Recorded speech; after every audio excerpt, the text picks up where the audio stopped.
Hey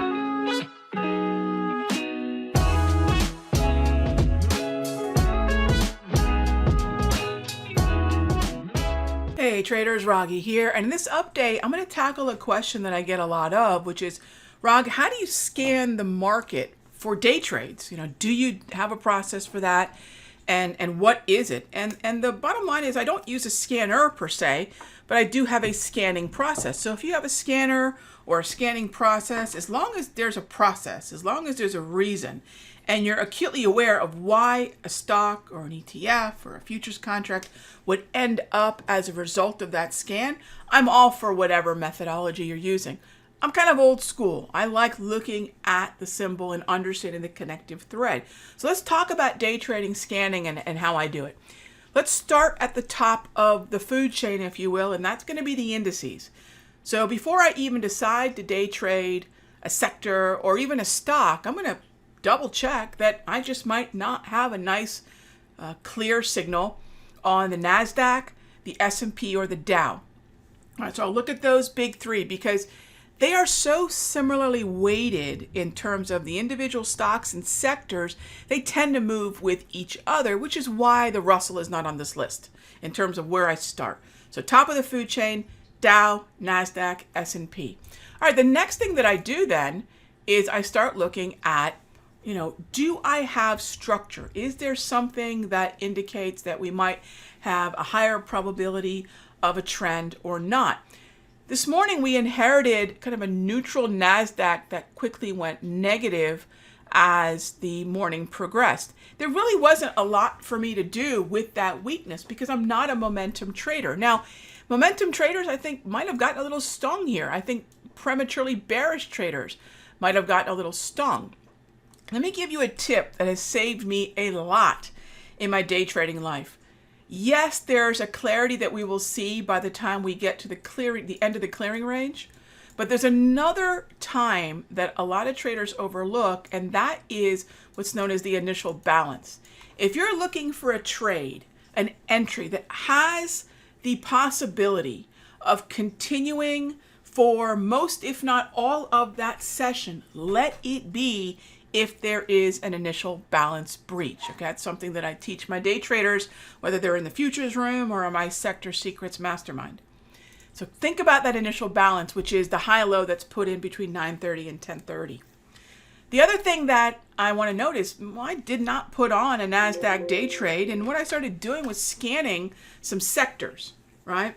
And so I'm going to show you that process here in this video. So there's three places that the NASDAQ then maps to at the sector level, right? This is going to be XLK. This is going to be XLY. And then finally XLC. All right. Now, a lot of folks have been asking me about Tesla. That's been a popular one. And is Tesla a stock that would be related to the futures markets? Absolutely, because it's a high concentration weighted stock in the S&P and NASDAQ. It's the number 2 weighted stock in the consumer discretionary sector, which is a top 3 sector in the NAS. There's absolutely that index sector stock, stick with the food chain, top to bottom, index sector stock connectivity between the NASDAQ getting to Tesla. All right, and a lot of folks said, Rag, is Tesla a pretty good day trading name? It is. Let me show you some of the tools that I use to look at, what kind of setups we could have in Tesla. Let's do one thing here first, and this is something I teach. Those of you that have been in any of the rooms where I'm day trading, know where your line in the sand is. All right, that orange line right there is your line in the sand. So let's give that just a little bit more width, just a little bit more prominent on the chart. Boom, there it is. Okay. When we are below that line in the sand, I will consider that the bears are a little bit more in control. Doesn't mean I can't buy in it. And when we're above it, I'll think the bulls are possibly a little bit more in control. Doesn't mean I can't short. It just means that if we're above or below that, we want to see trends really initiate above the line of the sand or below the line of the sand. Let the market pick one side or the other. It really didn't do a very good job either way here in Tesla. Okay, so what's next? I don't have a lot of clarity at this line in the sand. Okay, no worries. For the most part, to start the morning and from about 11 o'clock on, we were in a yellow neutral trend. Well, neutral trends for day traders are great because it does mean that we can consider long or the short side, right? So as long as I don't go double red or double green on the structure of the market, it's fair game to consider a market being neutral and looking at the long or short side. So what I'm doing here is dropping some vertical lines on some key times, and every one of these vertical lines represents a trend. So I've got a downtrend here, and I've got a downtrend here. All right. Now, the downtrend pretty much coincided with the HPMR buy. So while I would love to say that was a slam dunk of a buy, it looks fantastic, that's not exactly true, because we would have been starting to flirt with bearish structure. That doesn't mean that this was a no-go. It just means that once we settled red over red, then it's a no. So there was a very brief period of time, about 1 or 2 candles, where, yeah, you might have gotten long. But let's not consider that, because that's, that would have been on the fence, right? But since we just got out of a downtrend, this is a whole lot easier to look at right in this area. It's a whole lot easier to say, you know what?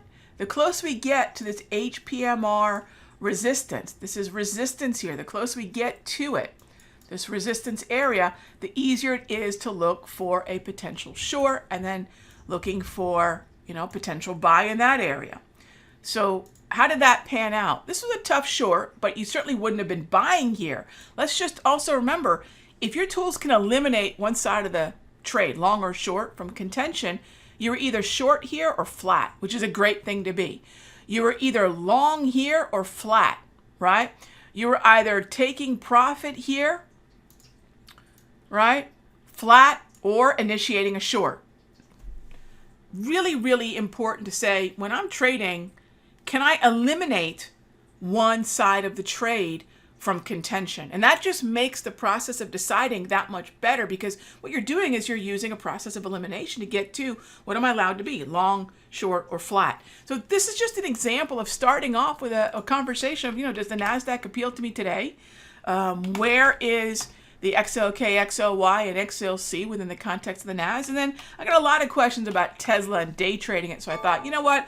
Let me show you how the slow stochastic and the HPMRs work on Tesla. So there's a pretty good look at what was a fantastic HPMR volatility and time day trading name, and how it's still very much connected to the NASDAQ and how. I hope that makes sense. And if this index sector stock approach is a little confusing, or you want some more examples like this, let me know. Put your request down in the comments here. Maybe it's Apple, maybe it's Microsoft, maybe it's Salesforce, I don't know, whatever it might be. Let me know, and we'll put together a conversation either in Charts and Coffee tomorrow or in another free update, okay? As always, thanks for watching. Hope this helps. It's not just about futures trading, but it's really about being a well-rounded trader and finding opportunity. But remember, start top down. Index sector stock, it's going to keep you on a good path.